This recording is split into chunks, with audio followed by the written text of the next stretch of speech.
Selamat malam semuanya, salam sehat, salam bahagia, salam cinta.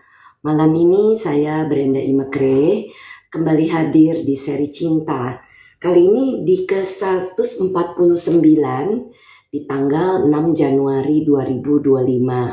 Selamat tahun baru untuk semua pendengar Cinta, dan semoga di tahun yang baru ini membawa kita semua dalam kesehatan yang prima, sukses dan lancar dalam segala hal, rukun dengan keluarga, bisa makmur, kuat, terlindung dalam Buddha, Dhamma, dan Sangha, semakin bijaksana dalam pengembangan batin, termasuk dalam menjaga sila. Jadi semoga semuanya bisa menjalankan silanya dengan sangat baik. Mohon maaf seri Cinta absen di bulan Desember karena kesibukan ke Medan, lalu mengajar retret 2 minggu di Bali, 10 hari sebenarnya, tapi saya extend untuk istirahat. Dan walaupun masih ada sisa-sisa batuk, tapi saya pikir sudah oke untuk melanjutkan Majjhima Nikaya 101 Dewadaha Sutta di Dewadaha. Waktu yang lalu saya sudah bacakan bagian 11 yang saya akan ulangi. Ketika hal ini dikatakan, aku, maksudnya Sang Buddha, berkata kepada para Niganta, ada 5 hal teman-teman Niganta yang mungkin terbukti dalam 2 cara berbeda di sini dan saat ini. Apakah yang 5 ini? Keyakinan, persetujuan, tradisi lisan, penalaran, dan penerimaan pandangan melalui perenungan. Kelima hal ini mungkin terbukti dalam 2 cara berbeda di sini dan saat ini. Di sini, keyakinan yang bagaimanakah yang para mulia Niganta yakini pada guru yang mengatakan tentang masa lampau? Persetujuan yang bagaimanakah? Tradisi lisan yang bagaimanakah? Penalaran yang bagaimanakah? Penerimaan pandangan melalui perenungan yang bagaimanakah? Dengan mengatakan demikian, aku tidak melihat adanya pembelaan yang sah atas posisi mereka oleh para Niganta. Kemudian aku berkata kepada para Niganta, bagaimana menurut kalian teman-teman Niganta? Ketika ada pengerahan keras, ada usaha keras, apakah kalian merasakan perasaan sakit, menyiksa, menusuk karena pengerahan keras itu? Tetapi ketika tidak ada pengerahan keras, tidak ada usaha keras, apakah kalian merasakan perasaan sakit, menyiksa, menusuk karena pengerahan keras itu? Ketika ada pengerahan keras teman Gotama, ada usaha keras, maka kami merasakan perasaan sakit, menyiksa, menusuk karena pengerahan keras itu. Tetapi ketika tidak ada pengerahan keras, tidak ada usaha keras, maka kami tidak akan merasakan perasaan sakit, menyiksa, menusuk karena pengerahan keras itu. Apa yang dimaksud di sini, bro dan sis? Sebenarnya saat kita melakukan meditasi, kita diharapkan untuk bisa rileks. Kenapa? Kalau kita tegang, kita memaksa, inilah yang dimaksud dengan pengerahan keras. Maka pada saat kita berusaha menambah energi, semangat dalam memperhatikan objek, maka yang ada kita akan menjadi gelisah. Jadi sebenarnya apa yang guru besar kami almarhum Bante Wimalaram Simatera ajarkan, beliau punya satu kata, drops, DROPPS, do not resist or push. Soften, smile, and relax. Apa maksudnya? Jangan maksa, jangan mendorong sesuatu. Misalnya ada rasa sakit, ada ngantuk, aduh dijauh-jauh didorong gitu ya. Maka yang ada itu akan menyerang kembali. Misalnya pengalaman kemarin di retret yang baru saja selesai saya bimbing. Di situ bila para meditator merasakan rasa sakit, lalu diperhatikan rasa sakitnya. Tapi rasa sakit itu semakin menguat sampai meditator tidak kuat dan harus bangun. Padahal sesungguhnya sebaliknya lah yang harus dilakukan, yaitu membiarkan rasa sakit itu ada. Jangan diberikan perhatian, karena kalau diberikan perhatian, dia semakin kuat melawan di dalam batin kita. Inilah yang dimaksud dengan pengerahan keras yang dimaksudkan oleh para niganta yang Buddha berusaha untuk luruskan kekeliruan pandangan kelirunya. Jadi sepertinya teman-teman niganta bahwa ketika ada pengerahan keras, maka kalian merasakan perasaan menyakitkan yang menyiksa, menusuk karena pengerahan keras itu.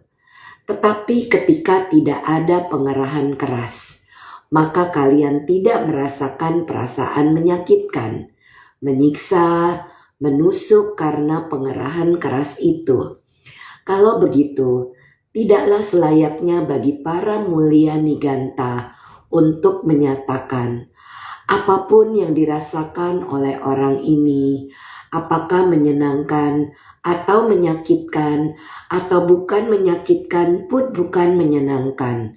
Semua itu disebabkan oleh apa yang dilakukan di masa lampau. Jadi dengan memusnahkan perbuatan lampau melalui pertapaan dan dengan tidak melakukan perbuatan baru, maka tidak akan ada akibat di masa depan. Dengan tidak adanya akibat, segala penderitaan akan menjadi padam. Dijawab lagi oleh Sang Bagawa, jika teman-teman niganta bahwa ketika ada pengerahan keras, ada usaha keras, maka perasaan menyakitkan yang menyiksa, menusuk karena pengerahan keras itu juga ada. Dan ketika tidak ada pengerahan keras, tidak ada usaha keras, maka perasaan menyakitkan, menyiksa, menusuk karena pengerahan keras itu tetap masih ada.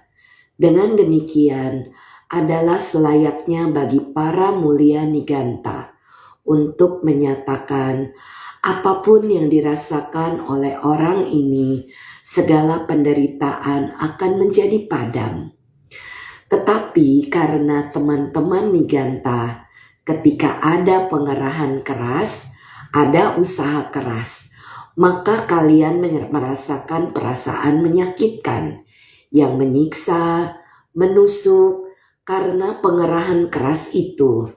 Tetapi ketika tidak ada pengerahan keras, tidak ada usaha keras, maka kalian tidak merasakan perasaan menyakitkan yang menyiksa, menusuk karena pengerahan keras itu.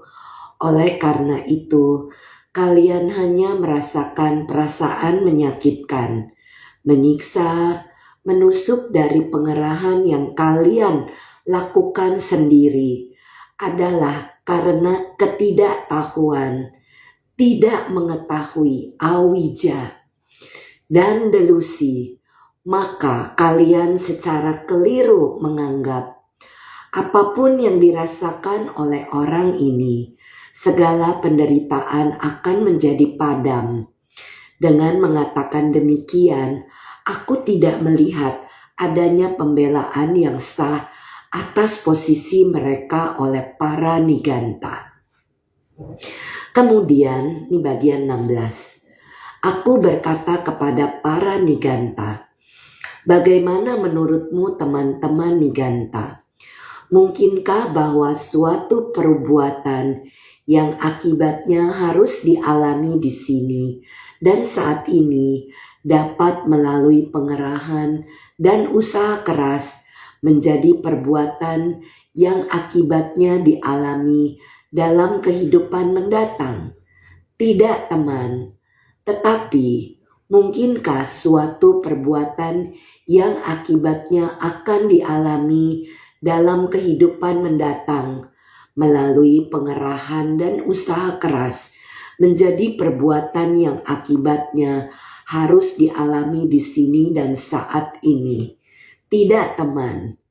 Bagaimana menurutmu teman-teman Niganta? Jadi sepertinya mereka bertolak belakang nih para orang Niganta.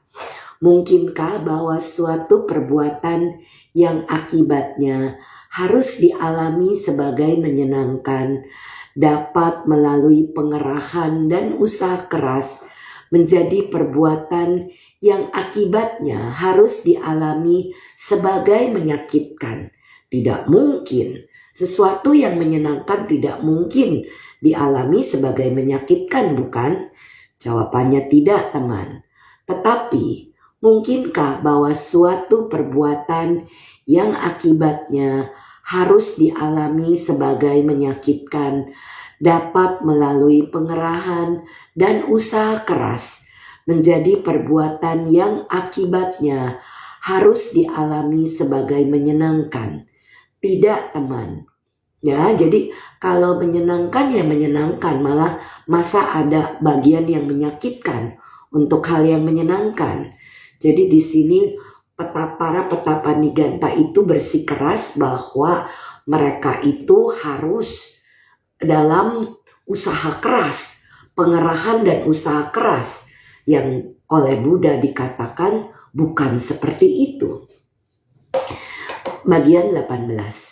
Bagaimana menurutmu teman-teman Niganta? Mungkinkah bahwa suatu perbuatan yang akibatnya harus dialami dalam pribadi yang matang dapat melalui pengerahan dan usaha keras menjadi perbuatan yang akibatnya harus dialami dalam pribadi yang belum matang? Tidak, teman, tidak mungkin. Ya, jadi seperti itu. Tetapi mungkinkah bahwa suatu perbuatan yang akibatnya harus dialami dalam pribadi yang belum matang dapat melalui pengerahan dan usaha keras menjadi perbuatan yang akibatnya harus dialami dalam pribadi yang matang? Tidak, teman. Jadi para Niganta ini bersikeras bahwa mereka itu harus melakukannya dengan pengerahan dan usaha keras. Nah, Sang Buddha berusaha meluruskan pandangan keliru ini. Bagaimana menurutmu teman-teman Niganta? Mungkinkah bahwa suatu perbuatan yang akibatnya harus dialami dapat melalui pengerahan dan usaha keras menjadi perbuatan yang akibatnya tidak dialami? Tidak, teman. Ya, walaupun mereka berusaha keras, maksudnya apakah karma itu tidak dialami? Tidak seperti itu. Tidak, teman, mereka memahami. Tetapi mungkinkah bahwa suatu perbuatan yang akibatnya tidak dialami dapat melalui pengerahan dan usaha keras menjadi perbuatan yang akibatnya dialami? Tidak, teman. Jadi tidak mungkin dengan usaha keras, perbuatan keras bisa melawan segala hal. Itulah yang para petapa Niganta lakukan. Jadi sepertinya teman-teman Niganta bahwa adalah tidak mungkin bahwa suatu perbuatan yang akibatnya harus dialami di sini dan saat ini dapat melalui pengerahan dan usaha keras menjadi perbuatan yang akibatnya dialami dalam kehidupan mendatang. Dan tidak mungkin suatu perbuatan yang akibatnya akan dialami dalam kehidupan mendatang melalui pengerahan dan usaha keras menjadi perbuatan yang akibatnya harus dialami di sini dan saat ini. Tidak mungkin bahwa suatu perbuatan yang akibatnya harus dialami sebagai menyenangkan dapat melalui pengerahan dan usaha keras menjadi perbuatan yang akibatnya harus dialami sebagai menyakitkan. Jadi diulangi kembali bahwa sesuatu yang menyenangkan tidak perlu pengerahan dan usaha keras. Maka ini adalah tidak mungkin bahwa suatu perbuatan yang akibatnya harus dialami sebagai menyakitkan dapat melalui pengerahan dan usaha keras menjadi perbuatan yang akibatnya harus dialami sebagai menyenangkan. Tidak mungkin bahwa suatu perbuatan yang akibatnya harus dialami dalam pribadi yang belum matang dapat melalui pengerahan dan usaha keras menjadi perbuatan yang akibatnya harus dialami dalam pribadi yang matang. Tidak mungkin bahwa suatu perbuatan yang akibatnya harus banyak dialami dapat melalui pengerahan dan usaha keras menjadi perbuatan yang akibatnya sedikit dialami. Dan tidak mungkin bahwa suatu perbuatan yang akibatnya harus sedikit dialami dapat melalui pengerahan dan usaha keras menjadi perbuatan yang akibatnya banyak dialami. Tidaklah mungkin bahwa suatu perbuatan yang akibatnya harus dialami dapat melalui pengerahan dan usaha keras menjadi perbuatan yang akibatnya tidak dialami, dan tidak mungkin bahwa suatu perbuatan yang akibatnya tidak dialami dapat melalui pengerahan dan usaha keras menjadi perbuatan yang akibatnya dialami. Oleh karena itu, pengerahan para mulia Paraniganta adalah tidak berbuah. Usaha mereka adalah tidak berbuah. Di sini Sang Buddha jelas menjelaskan bahwa jangan berusaha terlalu keras, memaksa, berperang seperti berperang melawan diri sendiri. Bukanlah seperti itu yang harus dilakukan. Demikianlah Paraniganta berkata para biku, dan karena Paraniganta berkata demikian, maka ada 10 kesimpulan sah dari pernyataan mereka yang memberikan dasar untuk mencela mereka. Yang pertama, jika kenikmatan dan kesakitan yang sedang dirasakan adalah disebabkan oleh apa yang telah dilakukan di masa lampau, maka Paraniganta pasti telah melakukan perbuatan buruk di masa lampau, karena mereka saat ini merasakan perasaan menyakitkan, menyiksa, menusuk.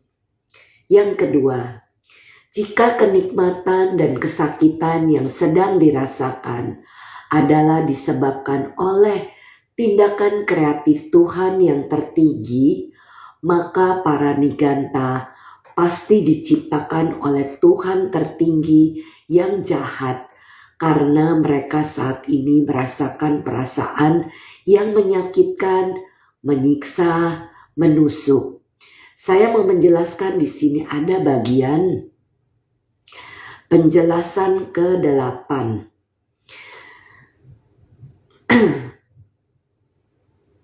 Jadi di catatan kaki ada dikatakan doktrin teis yang dikritik oleh Sang Buddha di dalam Anguttara Nikaya 361. Jadi itu yang dikatakan tentang apa yang baru saja beliau katakan. Dan kita akan melanjutkan. Yang ketiga, jika kenikmatan dan kesakitan yang sedang dirasakan adalah disebabkan oleh situasi dan alam, maka Paraniganta pasti bernasib buruk, karena mereka saat ini merasakan perasaan menyakitkan, menyiksa, menusuk. Jadi bro dan sis paham ya, bukan karena hal-hal ini. Jika kenikmatan dan kesakitan yang sedang dirasakan adalah disebabkan oleh kelompok di antara 6 kelompok kelahiran, maka para niganta pasti berasal dari kelompok yang buruk, karena mereka saat ini merasakan perasaan menyakitkan, menyiksa, menusuk.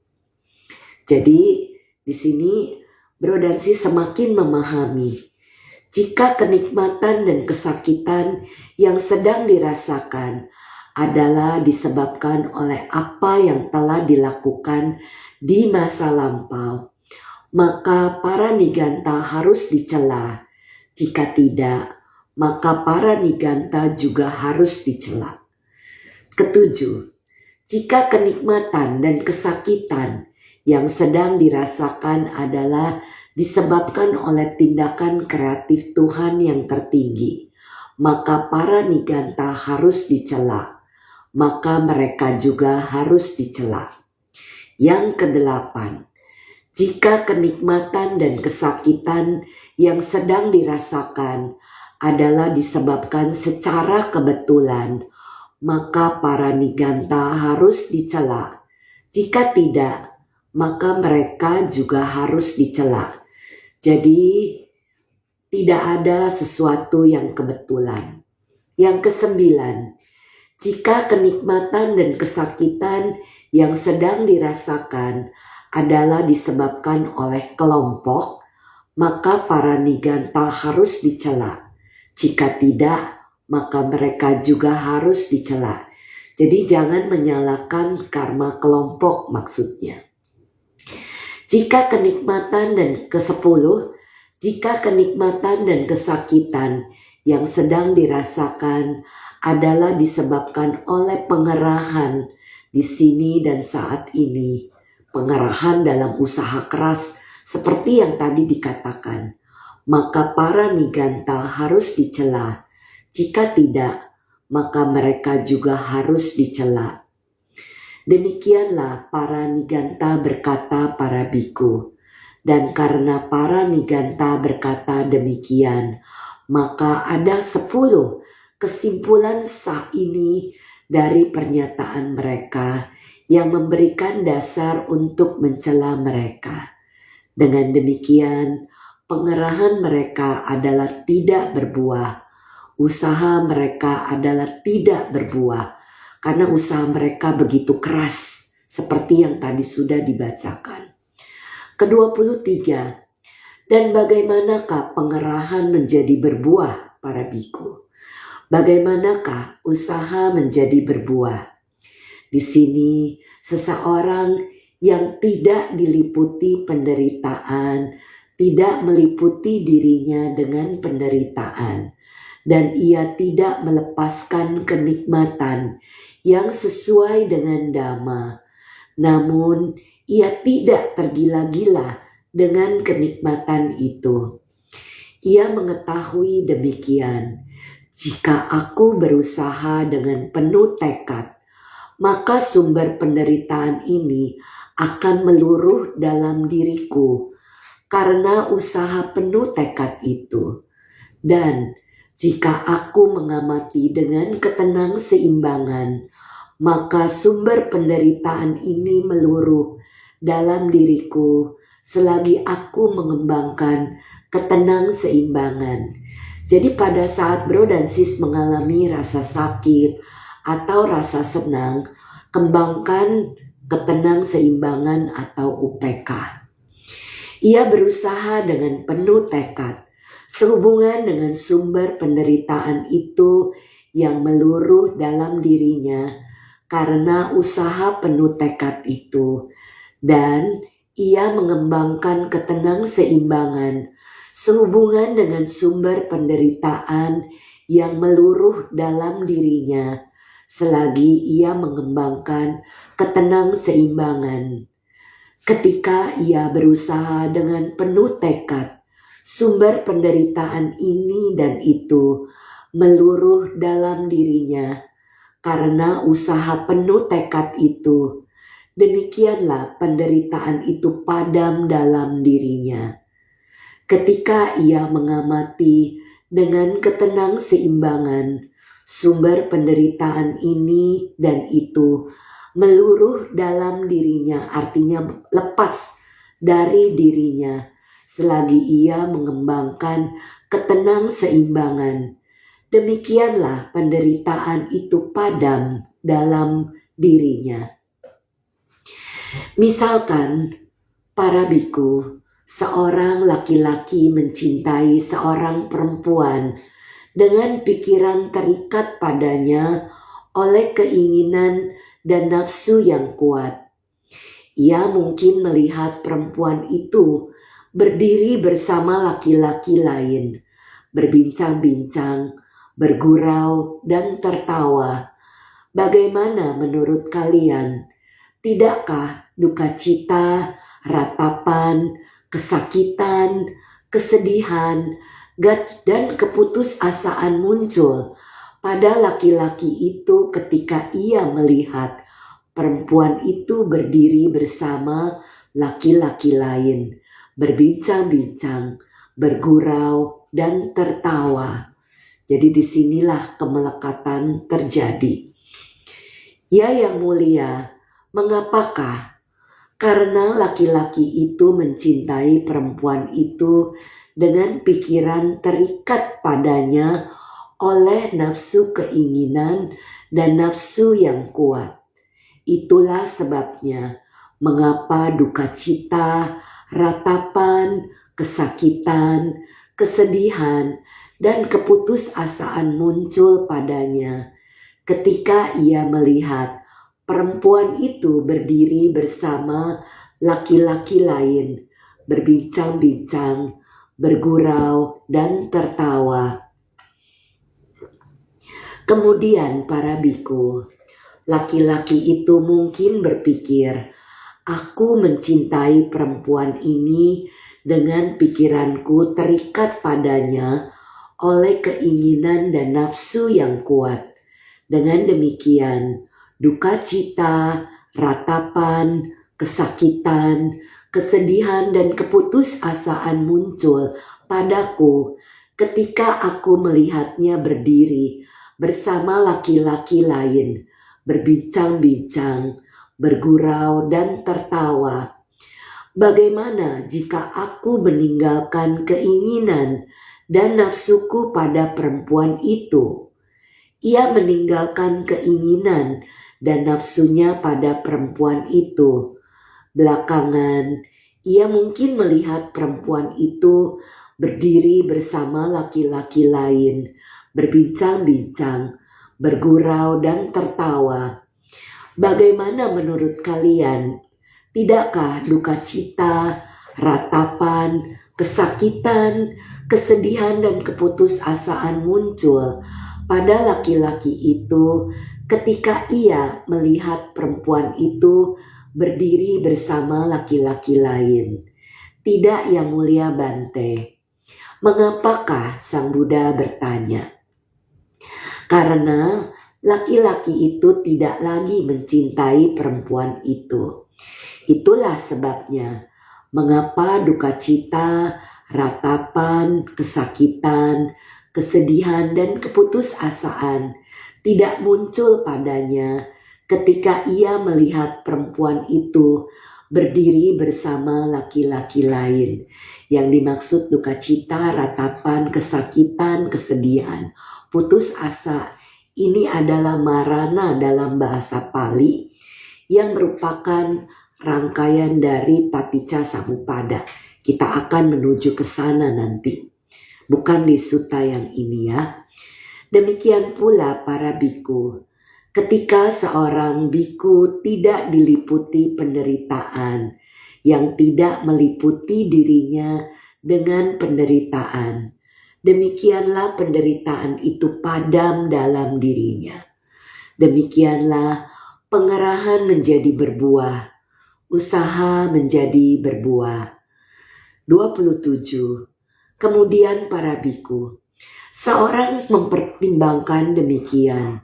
Sewaktu aku hidup menuruti kenikmatanku, tanhanya diumbar, kondisi-kondisi tidak bermanfaat bertambah dalam diriku, dan kondisi-kondisi bermanfaat berkurang. Yang tidak bermanfaat maksudnya loba, keserakahan, dosa, kebencian, dan delusi muncul pada dirinya. Tetapi ketika aku mengerahkan diriku dalam apa yang menyakitkan, kondisi-kondisi tidak bermanfaat berkurang dalam diriku, dan kondisi-kondisi bermanfaat bertambah. Jadinya aloba, tidak ada keserakahan, tidak ada kebencian, adosa, dan amoha. Ia mengerahkan dirinya. Bagaimana jika aku mengerahkan diriku dalam apa yang menyakitkan? Ia mengerahkan dirinya dalam apa yang menyakitkan. Ketika ia melakukan itu, kondisi-kondisi tidak bermanfaat berkurang dalam dirinya, dan kondisi-kondisi bermanfaat bertambah, yaitu tentang aloba, adosa, dan amoha. Belakangan, ia tidak lagi mengerahkan dirinya dalam apa yang menyakitkan. Mengapakah? Tujuan yang karenanya biku itu mengerahkan dirinya dalam apa yang menyakitkan telah tercapai. Itulah sebabnya mengapa belakangan ia tidak lagi mengerahkan dirinya dalam apa yang menyakitkan. Ini tidak hanya berlaku kepada para biku, bro dan sis.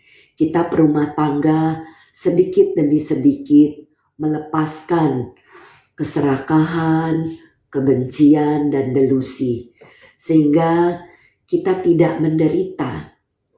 28. Misalkan para biku, seorang pembuat anak panah sedang memanaskan sebatang anak panah di antara dua kobaran api, membuatnya lurus dan dapat dikerjakan.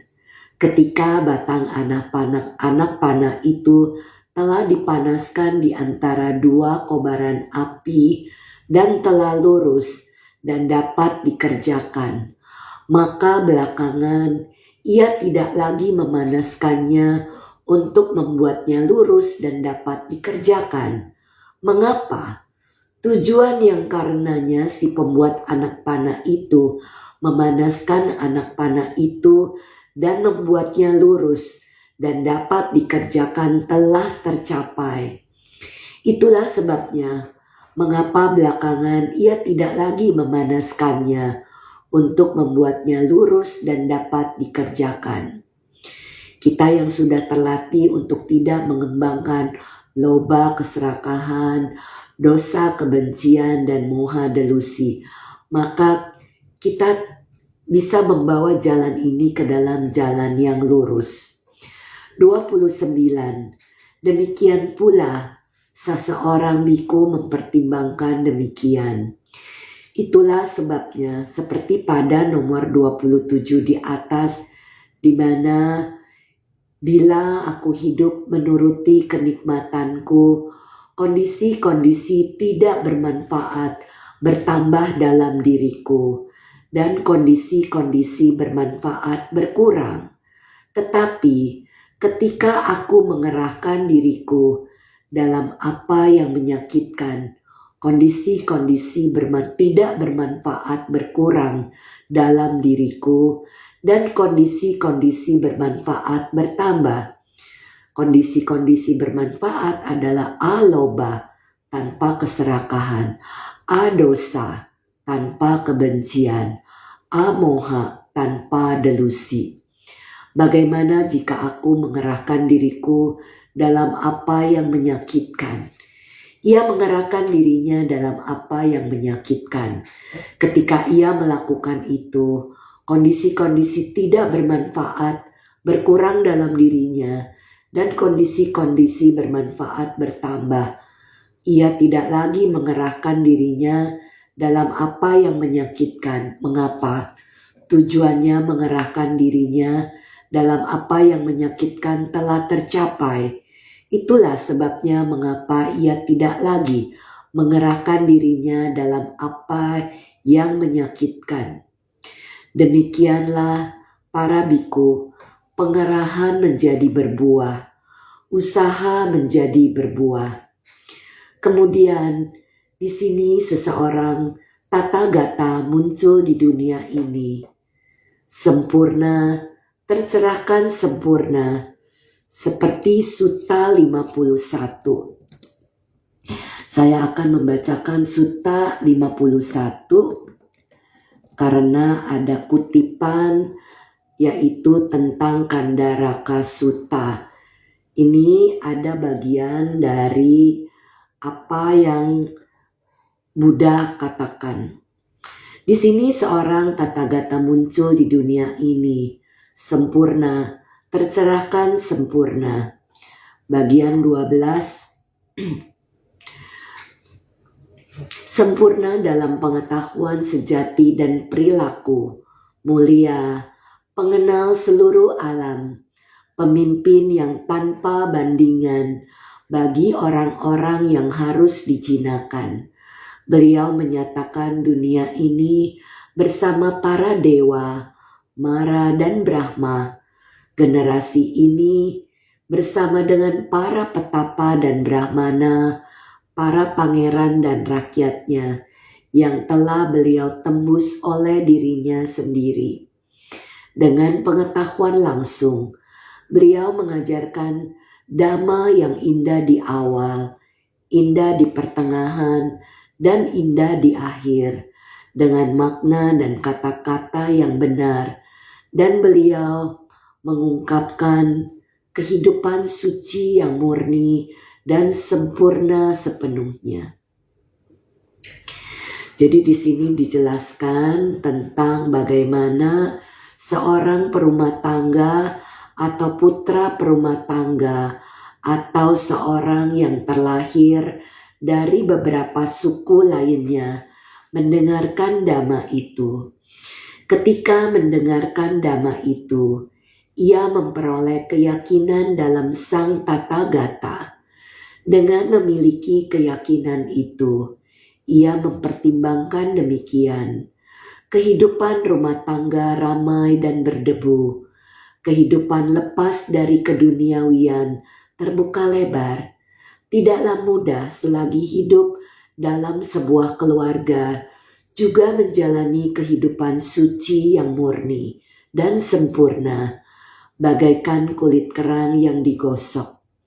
Bagaimana jika aku mencukur rambut dan janggutku, mengenakan jubah kuning, dan meninggalkan keduniawian dari kehidupan rumah tangga menuju kehidupan tanpa rumah. Kemudian pada kesempatan lain, dengan meninggalkan harta yang banyak atau sedikit, meninggalkan sanak saudara yang banyak atau sedikit, ia mencukur rambut dan janggutnya, mengenakan jubah kuning, dan meninggalkan keduniawian dari kehidupan rumah tangga menuju kehidupan tanpa rumah. Setelah meninggalkan keduniawian demikian, Bro dan Sis dengarkan baik-baik karena ini ada bagian tentang sila. Dengan meninggalkan pembunuhan makhluk-makhluk hidup, ia menghindari pembunuhan makhluk-makhluk hidup dengan tongkat pemukul dan senjata yang disingkirkan. Berhati-hati, penuh welas asih, ia berdiam dengan berwelas asih kepada semua makhluk hidup dengan meninggalkan perbuatan mengambil apa yang tidak diberikan. Ia menghindari perbuatan mengambil apa yang tidak diberikan, hanya mengambil apa yang diberikan, mengharapkan hanya apa yang diberikan. Dengan tidak mencuri, ia berdiam dalam kemurnian. Dengan meninggalkan kehidupan tidak selibat, Ia menjalani hidup selibat, hidup terpisah, menghindari praktik vulgar berhubungan seksual. Dengan meninggalkan ucapan salah, ia menghindari ucapan salah. Ia mengatakan kebenaran, terikat pada kebenaran, terpercaya dan dapat diandalkan. Seorang yang bukan penipu dunia. Dengan menghindari ucapan fitnah, ia menghindari ucapan fitnah. Ia tidak mengulangi di tempat lain apa yang telah ia dengar di sini dengan tujuan untuk memecah belah orang-orang itu dari orang-orang ini. Juga tidak mengulangi pada orang-orang ini apa yang telah ia dengar di tempat lain dengan tujuan untuk memecah belah orang-orang ini dari orang-orang itu. Demikianlah ia menjadi seorang yang merukunkan mereka yang terpecah belah, seorang penganjur persahabatan yang menikmati kerukunan, bergembira dalam kerukunan, senang dalam kerukunan, pengucap kata-kata yang menganjurkan kerukunan. Dengan meninggalkan ucapan kasar, ia menghindari ucapan kasar. Ia mengucapkan kata-kata yang lembut, menyenangkan di telinga dan indah ketika masuk ke dalam batin, sopan, disukai banyak orang, dan menyenangkan banyak orang. Dengan meninggalkan gosip, ia menghindari gosip. Ia berbicara pada saat yang tepat, mengatakan apa yang sebenarnya, mengatakan apa yang baik, membicarakan dhamma dan disiplin. Pada saat yang tepat, ia mengucapkan kata-kata yang layak dicatat, yang logis, selayaknya, dan bermanfaat. Jadi, ia menghindari merusak benih dan tanaman, berlatih makan hanya dalam 1 kali sehari, menghindari makan di malam hari dan di luar waktu yang selayaknya. Ia menghindari menari, menyanyi, musik dan pertunjukan hiburan. Ia menghindari mengenakan kalung bunga, mengharumkan dirinya dengan wewangian, dan menghias dirinya dengan salep, menghindari dipan yang tinggi dan besar, menghindari menerima emas dan perak, menghindari menerima beras mentah, menghindari menerima daging merah, menghindari menerima perempuan dan gadis, menghindari menerima budak laki dan perempuan, menghindari menerima kambing dan domba, menghindari menerima unggas dan babi, menghindari menerima gajah, sapi, kuda jantan dan kuda betina. Ia menghindari menerima ladang dan tanah, menghindari menjadi pesuruh dan penyampai pesan, menghindari membeli dan menjual, menghindari timbangan salah, logam palsu dan ukuran salah. Ia menghindari menerima suap, penipuan, kecurangan, dan muslihat. Ia menghindari melukai, membunuh, mengikat, merampok, menjarah, dan kekerasan. Ia menjadi puas dengan jubah untuk melindungi tubuhnya dan makanan persembahan untuk memelihara perutnya. Kemanapun ia pergi, ia hanya membawa ini bersamanya. Seperti halnya seekor burung, kemanapun ia pergi, ia terbang hanya dengan sayap-sayapnya sebagai beban satu-satunya. Demikian pula biku itu menjadi puas dengan jubah untuk melindungi tubuhnya dan makanan persembahan untuk memelihara perutnya. Dan kemanapun ia pergi, ia hanya membawa ini bersamanya. Dengan memiliki kelompok moralitas mulia ini, ia mengalami dalam dirinya suatu kebahagiaan yang tanpa noda. Saya lanjutkan dengan Dewa Daha. Setelah meninggalkan kelima rinta, kemudian ia memurnikan pikirannya dari keraguan-raguan. Setelah meninggalkan, masih ada yang tertinggal. Mohon maaf, Brosis. Ketika melihat suatu bentuk dengan mata, ia tidak menggenggam gambaran dan ciri-cirinya.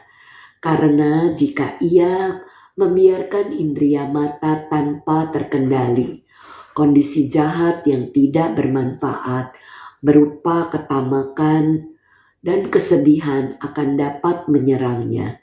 Ia berlatih cara pengendaliannya, menjaga indria mata. Ia menjalankan pengendalian indria mata. Ketika mendengar suatu suara dengan telinga, ketika mencium suatu bau-bauan dengan hidung, ketika mengecap suatu kecapan dengan lidah, ketika menyentuh suatu objek sentuhan dengan badan, ketika mengenali suatu objek pikiran dengan pikiran, ia tidak menggenggam gambaran dan ciri-cirinya, karena jika ia membiarkan indera pikiran tanpa terkendali, kondisi jahat yang tidak bermanfaat berupa ketamakan dan kesedihan akan dapat menyerangnya. Ia berlatih cara pengendaliannya. Ia menjaga indria pikiran. Ia menjalankan pengendalian indria pikiran. Dengan memiliki pengendalian mulia akan indria-indria ini, ia mengalami dalam dirinya suatu kebahagiaan yang tanpa noda. Ia menjadi bagian 17. Seorang yang bertindak dengan penuh kewaspadaan. Nah, ini disarankan kepada para meditator, di mana saat mulai masuk ke dalam, disarankan untuk membiarkan sati semakin meningkat dengan penuh kewaspadaan ketika berjalan maju maupun mundur, yang bertindak dalam kewaspadaan penuh ketika melihat ke depan maupun ke belakang, yang bertindak dalam kewaspadaan penuh ketika menunduk maupun menegakkan badan, yang bertindak dalam kewaspadaan penuh ketika mengenakan jubah, membawa jubah luar dan mangkuknya. Artinya walaupun kita memakai pakaian sebagai perumah tangga, kita bisa bertindak dalam kewaspadaan penuh. Bertindak dalam kewaspadaan penuh ketika makan. Jadi tidak sambil pegang HP atau sambil nonton, ya. Makan, minum, mengunyah makanan dan mengecap. Yang bertindak dalam kewaspadaan penuh ketika buang air besar maupun buang air kecil. Jadi tahu pada saat kita sedang di toilet. Yang bertindak dalam kewaspadaan penuh ketika berjalan, berdiri, duduk, jatuh tertidur, terjaga, berjalan, berbicara, dan berdiam diri. Dengan memiliki kelompok moralitas mulia ini dan pengendalian mulia atas indria-indria ini, dan memiliki perhatian mulia dan kewaspadaan mulia, ia mencari tempat tinggal yang terasing. Ini untuk para biku, di hutan, bawah pohon, gunung, jurang, gua di lereng gunung, tanah pekuburan, hutan belantara, ruang terbuka, tumpukan jerami. Setelah kembali dari menerima dana makanan, setelah makan ia duduk bersila, menegakkan badannya dan menegakkan perhatian di depannya. Dengan meninggalkan ketamakan akan dunia, ia berdiam dengan pikiran yang bebas dari ketamakan. Ia memurnikan pikiran dari ketamakan.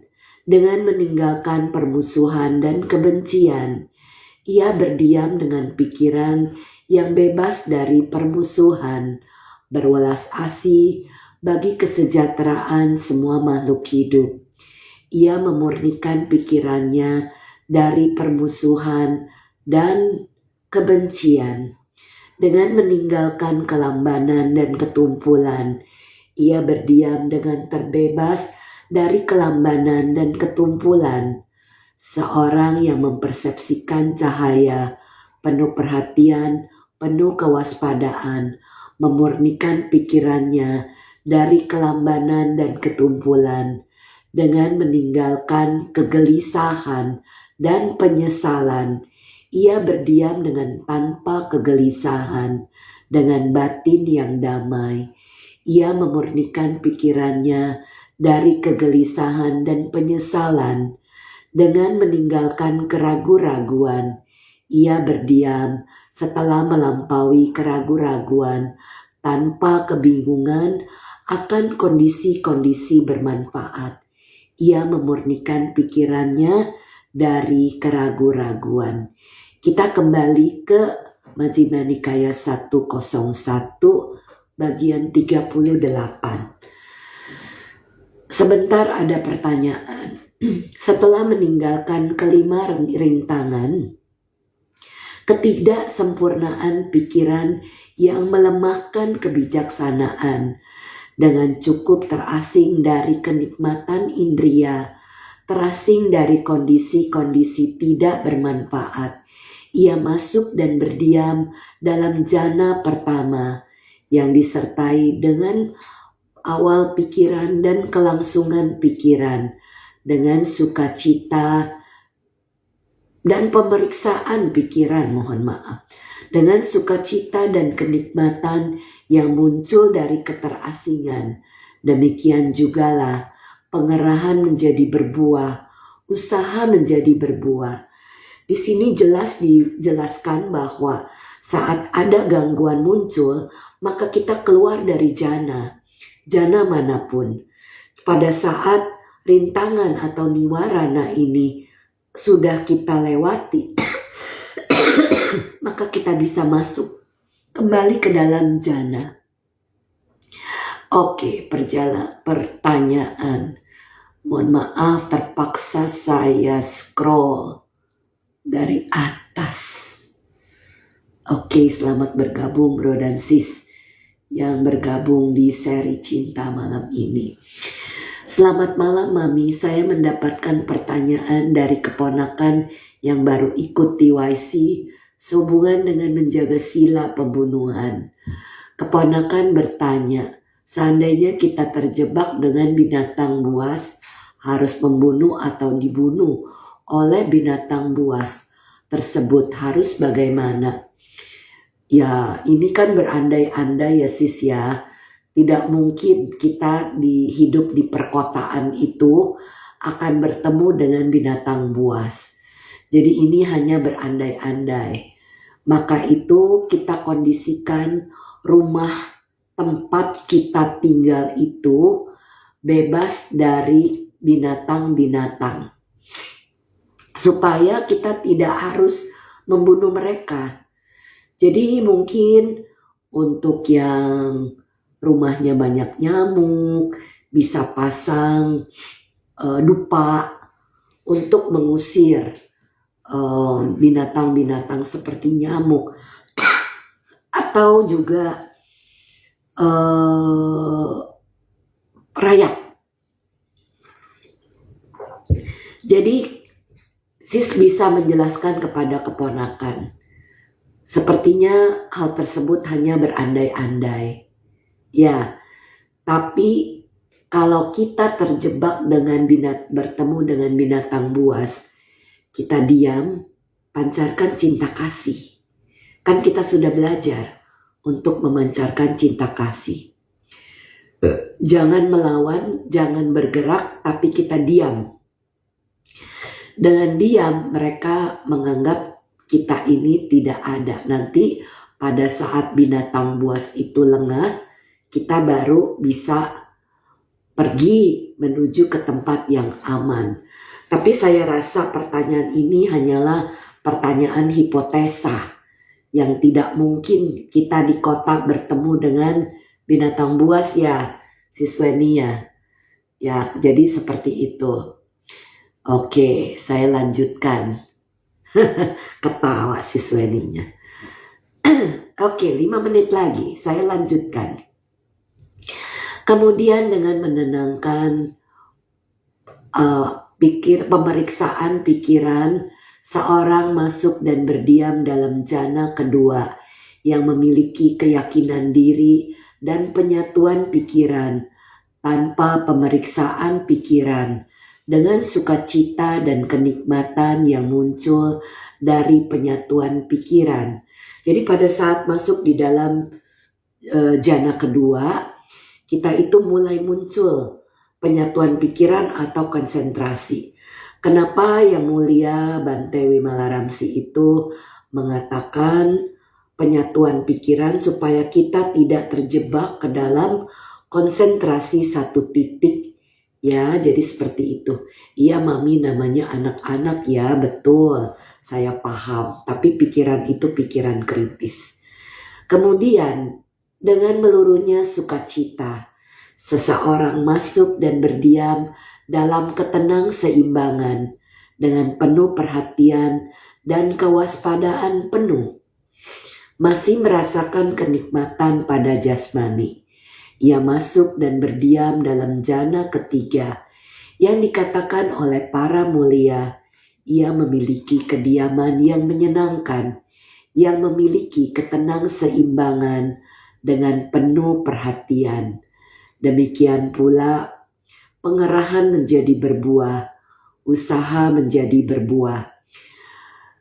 Karena suta ini masih panjang, sedangkan kita baru sampai di jana keempat, di nomor 40. Jadi kita akan lanjutkan di seri cinta mendatang di bagian 41 tentang jana keempat. Jadi bro dan sis yang sudah mempraktekkan meditasi kurang lebih tahu, oh saya sudah lewati itu, oh saya sudah lewati itu. Karena kami para pembimbing tidak boleh memberitahu bro dan sis jana 1 sampai 3 itu tidak boleh, supaya tidak muncul kesombongan. Demikian saya akan lanjutkan di seri cinta ke 150 di minggu depan.